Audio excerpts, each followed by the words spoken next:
Adobe Photoshop is a registered trademark of Adobe Systems Incorporated, and I am in no way affiliated with Adobe. Alright, so on this tutorial I'm actually going to show you how to make a background.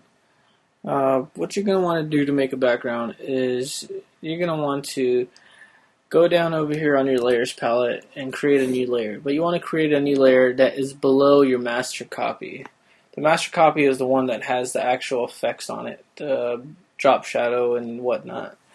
And now what we want to do is actually go to our, and we're going to make like a corkboard type background. And it's not going to be an exact corkboard because there's different ways to do it. And this is just a real simple method I'm going to show you guys.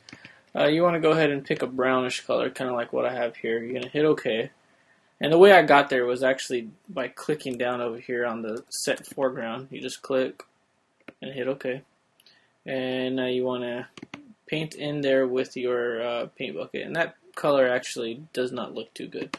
So I'm going to go back and paint a lighter color. That looks a little bit better right there.